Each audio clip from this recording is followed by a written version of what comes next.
Daugavpils Universitātes organizētais 6. Daugavpils zinātnes festivāls. Šogad raksturīgs ar to, ka parādās jaunas tēmas mūsu zinātnes festivāla programmā. It sevišķi ekonomikas jomā, bioloģijas jomā.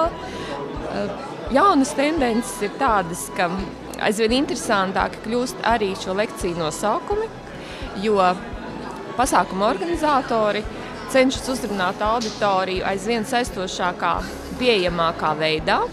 Paplašinās arī mūsu auditoriju, kuru mēs piesaistam, bet programmiņā mēs varam redzēt, ka, piemēram, mērķu grupa ir 10+, tātad no 10 gadiem un vecākiem, 18 gadu un vecākiem un tā tālāk.